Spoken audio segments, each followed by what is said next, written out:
విశాఖ స్థానిక సంస్థల ఎమ్మెల్సీగా బొత్స ఏకగ్రీవంగా ఎన్నికయ్యారు. ఈ నేపథ్యంలో ఇవాళ రిటర్నింగ్ అధికారి అధికారికంగా ప్రకటించనున్నారు. SSLV D3 మరో ప్రయోగానికి సిద్ధమైంది. ఇవాళ ఉదయం 9 గంటలకు శ్రీహరికోట నుంచి SSLV D3 ద్వారా EOS-08 ఉపగ్రహాన్ని రోదసీలోకి పంపనుంది ఇస్రో. అయితే అర్ధరాత్రి 2 గంటల 47 నిమిషాలకు కౌంట్ డౌన్ ప్రారంభమైంది. ఉపగ్రహాన్ని భూమికి 475 కిలోమీటర్ల ఎగువన వృత్తాకార కక్షలో ప్రవేశపెట్టనున్నట్టు ఇస్రో వెల్లడించింది. తిరుపతి జిల్లా సుళ్లూరుపేటలోని శ్రీ చెంగాలమ్మ గుడిలో రాకెట్ నమూనాకు పూజలు చేసి అమ్మవారిని దర్శించుకున్నారు ఇస్రో చైర్మన్ సోమనాథ్. ఇక షార్ నుంచి SSLV D3 రాకెట్ను ఇవాళ ఉదయం 9 గంటల 17 నిమిషాలకు నింగిలోకి లాంచ్ చేయనున్నారు. విజయవాడలోని రాజ్భవన్లో ఎట్ హోమ్ కార్యక్రమం ఏర్పాటు చేశారు. గవర్నర్ అబ్దుల్ నజీర్ తేనీరు విందిచ్చారు. కార్యక్రమానికి ముఖ్యమంత్రి చంద్రబాబు, డిప్యూటీ సీఎం పవన్ కళ్యాణ్ తో పాటు పలువురు మంత్రులు, వివిధ రంగాల ప్రముఖులు, స్వచ్ఛంద సంస్థల ప్రతినిధులు పాల్గొన్నారు. నంద్యాల జిల్లా శ్రీశైలం మహాక్షేత్రం పరిధిలోని చెంచుగూడెంలో పర్యటించారు జాతీయ ఎస్టీ కమిషన్ సభ్యులు. ఈ నేపథ్యంలో చెంచు గిరిజనుల పరిస్థితులను హుస్సేన్ నాయక్ పరిశీలించారు. గిరిజనులు పడుతున్న సమస్యలపై ఆరా తీశారు. అన్నమయ్య జిల్లా నందలూరు ఎంపీడీఓ ఆఫీస్ వద్ద జెండా ఆవిష్కరణ విషయంలో టీడీపీ, వైఎస్ఆర్సీపీ నేతల మధ్య ఘర్షణ జరిగింది.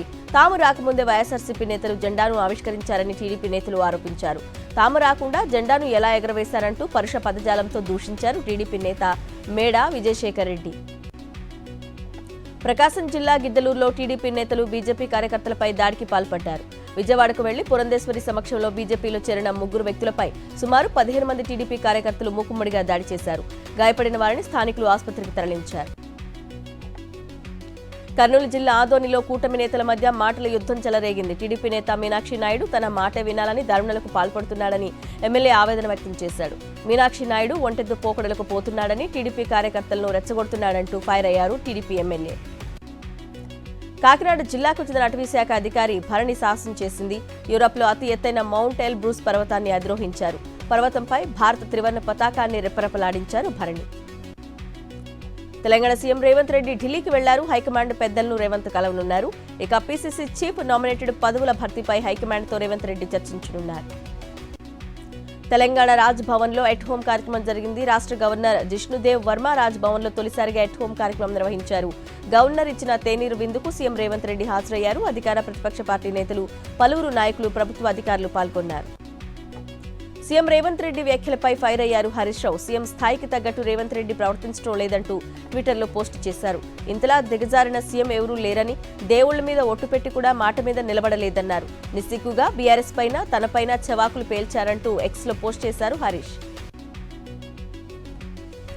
ఉచిత బస్సు ప్రయాణం నేపథ్యంలో మాజీ మంత్రి కేటీఆర్ చేసిన వ్యాఖ్యల మీద మహిళా కమిషన్ విచారణకు ఆదేశించింది. ఆయన చేసిన వ్యాఖ్యలను కమిషన్ సుమోటోగా తీసుకుంది. కేటీఆర్ వ్యాఖ్యలు మహిళలను బాధించేవిగా ఉన్నాయని రాష్ట్ర కమిషన్ చైర్పర్సన్ నెరెళ్ల శారద అన్నారు. ఆయన వ్యాఖ్యలను సుమోటోగా తీసుకుని విచారణకు ఆదేశించినట్టు వెల్లడించారు. ఇవాళ కేటీఆర్కు నోటీసులు జారీ చేయనుంది మహిళా కమిషన్. మహిళల ఉచిత బస్సు ప్రయాణ విషయంలో కేటీఆర్ వ్యాఖ్యలపై టీపీసీసీ సీరియస్ అయింది. ఈ నేపథ్యంలో ఇవాళ రాష్ట్ర వ్యాప్తంగా కేటీఆర్ దిష్టిబొమ్మలు దగ్ధం చేయాలని టీపీటీసీ పిలుపునిచ్చింది. మహిళలకు కేటీఆర్ క్షమాపణ చెప్పాలంటూ డిమాండ్ చేసింది టీపీసీసీ. మహిళలను చులకన చేసి మాట్లాడుతున్న కేటీఆర్ తన పద్ధతి మార్చుకోవాలన్నారు మహిళా cooperative development corporation chairperson Bandru Shobharani. మహిళలను చులకన చేస్తే చీపురు దెబ్బలు తప్పవని ఘాటుగా హెచ్చరించారు. మహిళలకు వెంటనే బహిరంగ క్షమాపణలు చెప్పాలని డిమాండ్ చేశారు. సూర్యాపేట జిల్లా కేంద్రంలో జాతీయ జెండాకు అవమానం జరిగింది. కలెక్టరేట్లో నిర్వహించిన స్వాతంత్ర దినోత్సవ వేడుకల్లో కలెక్టర్ తేజస్ నందలాల్ పవార్ జెండాను ఆవిష్కరించారు. అయితే జెండాను సిబ్బంది తలకిందులుగా కట్టారు. జెండా ఆవిష్కరణ అనంతరం అప్రమత్తమైన కలెక్టర్ సిబ్బందిపై ఆగ్రహం వ్యక్తం చేశారు. వెంటనే జెండాను మళ్లీ ఎగరవేశారు కలెక్టర్ పవార్. అక్రమార్కుల గుండెల్లో హైడ్రా దడ పుట్టిస్తోంది. నిజాంపేట్ మున్సిపల్ కార్పొరేషన్ పరిధిలోని బాచుపల్లి, ఎర్రకుంట పరిధిలో అక్రమ నిర్మాణాలను కూల్చేశారు అధికారులు. తుంగభద్ర జలాశయంలో కొట్టుకుపోయిన 19వ గేటు ప్రదేశంలో తాత్కాలిక గేట్ను అమర్చేందుకు అధికారులు ప్రయత్నిస్తున్నారు. డ్యాంకు జిందాల్ కంపెనీ నుంచి 13 టన్నుల 12 ఎంఎంల థిక్నెస్ గల 60 అడుగుల పొడవు, 2 అడుగుల వెడల్పు కలిగిన గేట్ను డ్యాం మీదకు తరలించారు. భారీ క్రేన్లను సైతం డ్యాం పైకి చేరుకున్నాయి. 55 మంది సిబ్బంది గేట్ను అమర్చేందుకు శ్రమిస్తున్నారు. భద్రాద్రి రాముడి సాక్షిగా రేవంత్ రెడ్డి అబద్దాలు చెప్పాడంటూ ఫైర్ అయ్యారు బీఆర్ఎస్ ఎమ్మెల్యే పల్లా రాజేశ్వర్ రెడ్డి.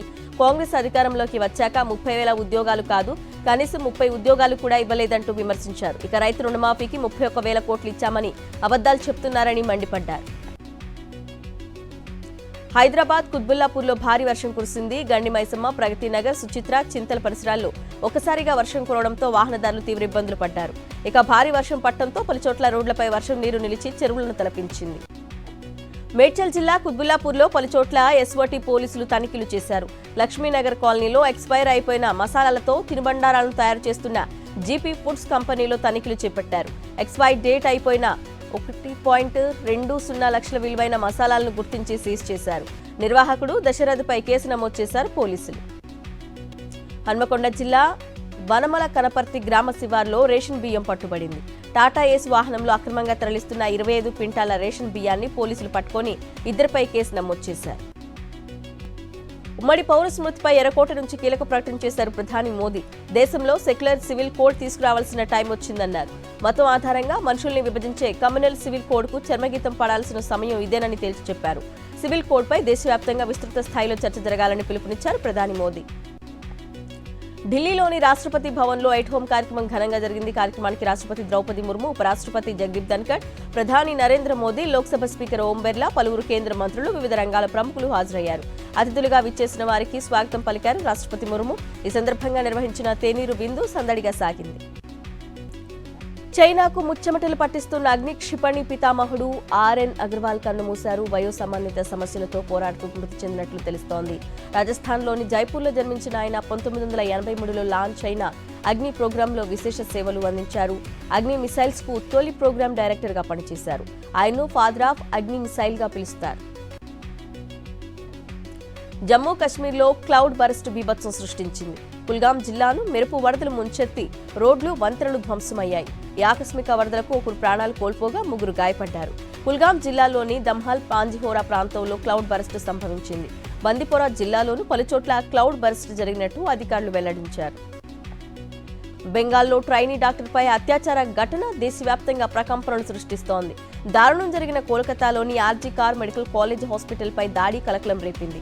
అమానవీయ ఘటనను ఖండిస్తూ రిక్లైమ్ ది నైట్ పేరిట నిర్వహించిన ఆందోళన హింసాత్మకంగా మారింది. ప్రపంచ ఆరోగ్య సంస్థ హెల్త్ ఎమర్జెన్సీని ప్రకటించింది. ప్రపంచవ్యాప్తంగా ఎంపాక్స్ వైరస్ విజృంభించడంతో అలర్ట్ ప్రకటించింది. ఇప్పటి వరకు ఎంపాక్స్తో 100 మందికి పైగా మృతి చెందారు. ఇక 70 దేశాల్లో ఎంపాక్స్ వ్యాప్తి చెందినట్లు WHO ప్రకటించింది. మయన్మార్ కీలక నేత, నోబెల్ బహుమతి గ్రహీత ఆంగ్ సాన్ సూకీ ఇంటిని కొనేవాళ్లు లేకుండా పోయారు. ఆమె కుటుంబానికి చెందిన ఇంటిని వేలం వేసేందుకు చేసిన మరో ప్రయత్నం విఫలమైంది. $142 మిలియన్ ధరతో ఆ నివాసాన్ని వేలంలో ఉంచగా కొనేందుకు ఎవరూ ముందుకు రాలేదు. పారిస్ ఒలింపిక్స్ లో పాల్గొన్న భారత అథ్లెట్ల బృందంతో భేటీ అయిన ప్రధాని మోదీ వారిని అభినందించారు. మెడల్ చేజార్చుకున్న క్రీడాకారుల్లో స్ఫూర్తి నింపారు. ఈ సందర్భంగా షూటింగ్ ఈవెంట్లో తను ఉపయోగించిన గన్ను మోదీకి అందజేశారు మను భాకర్. రెజ్లర్ అమన్ తన జెర్సీని, హాకీ టీం జెర్సీ స్టిక్ ను ప్రధానికి ఇచ్చారు. విద్యుత్ ద్విచక్ర వాహన తయారీ సంస్థ ఓలా ఎలక్ట్రిక్ రోడ్స్టర్ పేరిట మోటార్ సైకిల్ను భారత మార్కెట్లో లాంచ్ చేసింది. ప్రస్తుతం విద్యుత్ స్కూటర్లు మాత్రమే విక్రయిస్తున్న ఈ కంపెనీ నుంచి వస్తున్న తొలి మోటార్ సైకిల్ ఇదే. ఈ మోటార్ సైకిల్ ధర $74,999 నుంచి ప్రారంభమవుతుంది. డిజిటల్ చెల్లింపుల వ్యవస్థలో కీలక భూమిక పోషిస్తున్న unified payment interface platform national payments corporation మరో కొత్త ఫీచర్ పరిచయం చేసింది.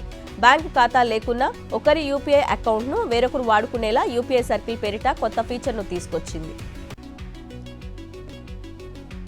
తెలంగాణకు వాతావరణ శాఖ రెయిన్ అలర్ట్ జారీ చేసింది. ఉరుములు, మెరుపులు, ఎదురుగాలతో కూడిన భారీ వర్షాలు పడతాయని హెచ్చరికలు జారీ చేసింది.